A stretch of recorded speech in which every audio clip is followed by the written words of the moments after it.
This is the Lone Crater YouTube. We hope this video helps.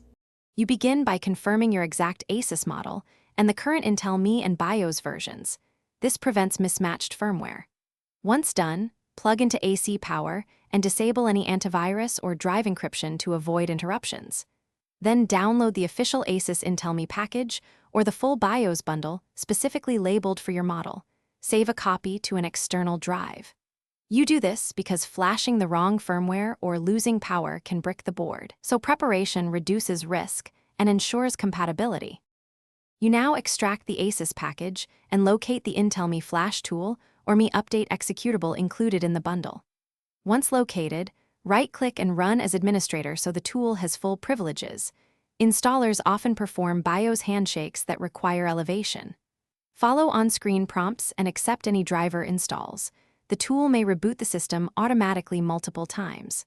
While flashing, make sure never to interrupt power or close the updater, because partial writes to the management engine region are the main cause of firmware corruption. Once the update completes and the system finishes its final reboot, verify the Intel Me version in the BIOS info screen or with the Intel Me diagnostic utility in your operating system so you confirm success. If you see errors or an unchanged version, retry the official Me package exactly and use the BIOS recovery method provided by Asus. Often a forced recovery or reflash corrects failed writes. If problems persist, keep the CMOS battery installed and AC power connected and contact Asus support.